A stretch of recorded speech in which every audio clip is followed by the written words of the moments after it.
Everyone, this is Kirei with another layout for Bramble Fox, and this is my first one using the lovely February Fox box. It's full of perspectives that are really just perfect for scrapping your loved ones, whether it's family, friends, or even the four-legged variety. Okay, so I've pulled out a number of perspectives from the Fox box. I've got the pink mirror shine memories and the sort of coordinating heart scroll. You can just see to the top left of the video there. And then I've pulled out the pale pink etched tag in with sweet on the front, and then a number of small hearts and little heart speech bubbles, and they're in different colors like pinks, greens, whites, and some translucent ones. So that's the selection that I'm going to use on this layout. There's also a new Fox cut stencil in heart one, but unfortunately I didn't have it in time for this layout, so I am using the slightly older version. It's the Fox cut number 14, but as I say, there is a new one, so look out for that in the shop.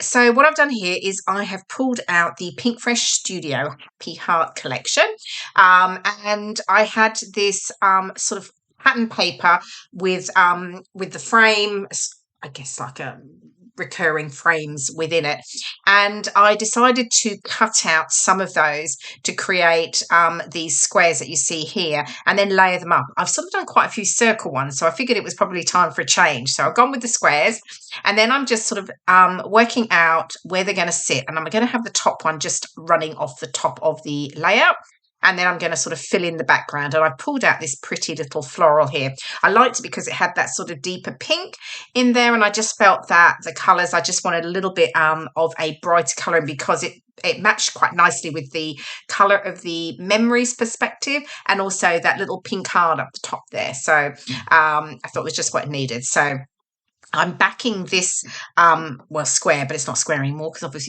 I've obviously chopped the top bit off, but I'm just going to back that up and with foam pads so that I get some dimension, and that's going to sit up the top left of the layout, and then the other elements are going to sit down, sort of cascading down. But what I was looking at is that I wanted to introduce that little floral paper somewhere else. So I'm cutting out a couple of extra squares, and then I'm going to add those to the bottom of the layout as well.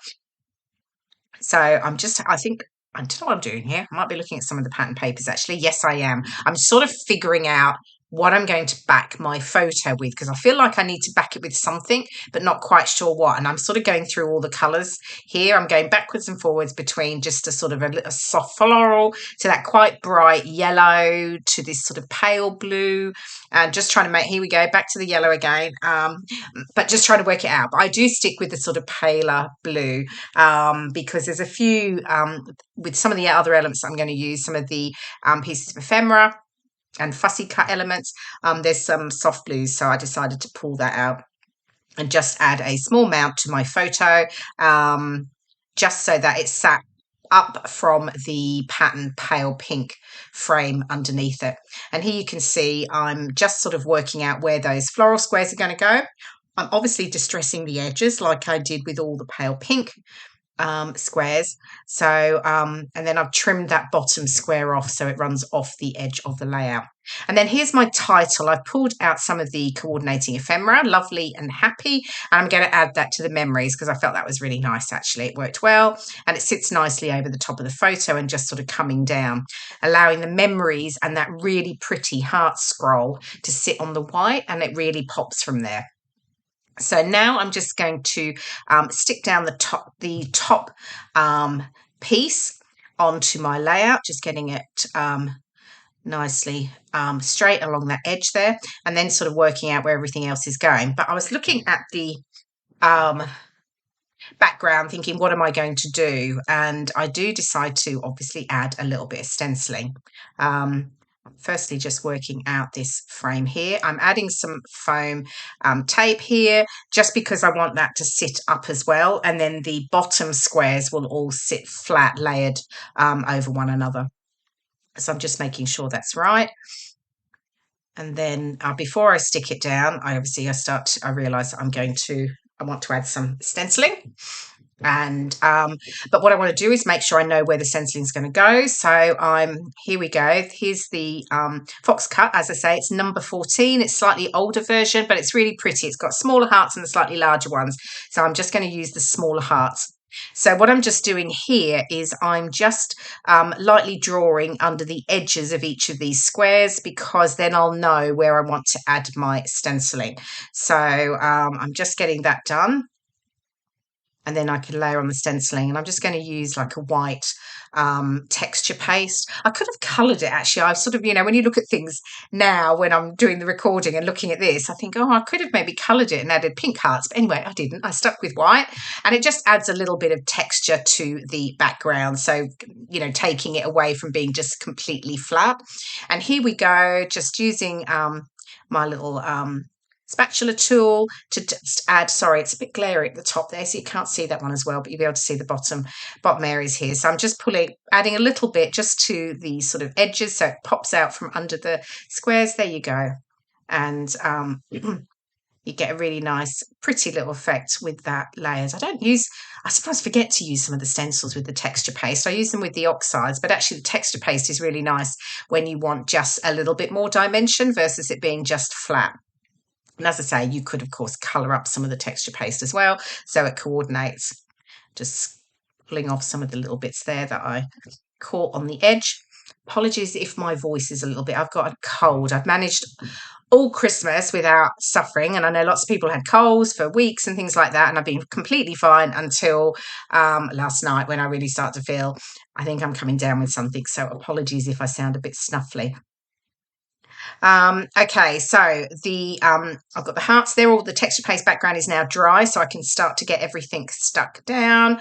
I've got my trusty T-square there to make sure things are obviously straight. I couldn't possibly have wonky lines, could I? And getting the final one stuck down underneath, and then I can get the photo on. Now, my photo, obviously that frame is raised, so I'm going to need to add, oh, here we go.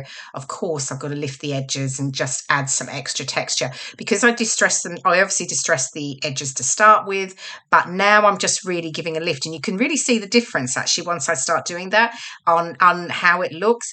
I am definitely not a flat paper scrapbooker. I absolutely like dimension, texture, layers, whether they're just flat layers on top of one another. I still want to add that sort of dimension or texture to the edges, just so it lifts and creates sort of a bit more interest to the layout. I know it's not for everyone, that's absolutely fine, but it's definitely something I really like to do. Okay, so I'm just adding a little bit of more foam tape here beneath the inner square, so that the photo can sit on the top of that. And again, making sure it's completely straight, obviously. And then I think we can start to sort of get the title down and the embellishment clusters. So here we go. I've got the lovely, the happy, and then I can bring in the really lovely pink mirror perspective memories, and then that really pretty matching heart scroll. So here I'm just backing the happy with some foam tape, but I don't show all of that because it takes me a little while. It's a bit fiddly. Sticking down the lovely with just some white tacky glue, and then the happy will sit on the edge of that frame there. And I just like the mix of the different fonts as well. I thought they worked really well together, rather than having them all sort of similar. So and here we go, just some glossy accents to get the memory stuck down, just because that keeps it nice and secure, and the pretty heart scroll as well. And I felt that really just added a really nice pop of sort of deeper magenta pink to the layout. And here we go. Yep. Okay. Moving on now. I sort of worked out what I was doing off camera in regards to my embellishment clusters, because that can take me ages and it really would be quite boring to watch. So I've sort of worked out what's going where. I did a little bit of fussy cutting around some of the ephemera because it had quite wide white borders, and I don't really like that. So I've done all of that off camera, and now I'm just adding those details, and I will start to get those stuck down. And of course, with some, I will add some more foam tape behind them, so I get that extra dimension again, and I'll just layer up around, each of the clusters. Now I cut these windows from one of the pattern papers, and I really like the look, so I've just sort of added them to each of the sort of squares, and they had formed the basis of my embellishment cluster. And then I'm just adding more ephemera and some of these really the cute little perspective hearts that come in the February Fox box, and just adding some of those to each of the clusters.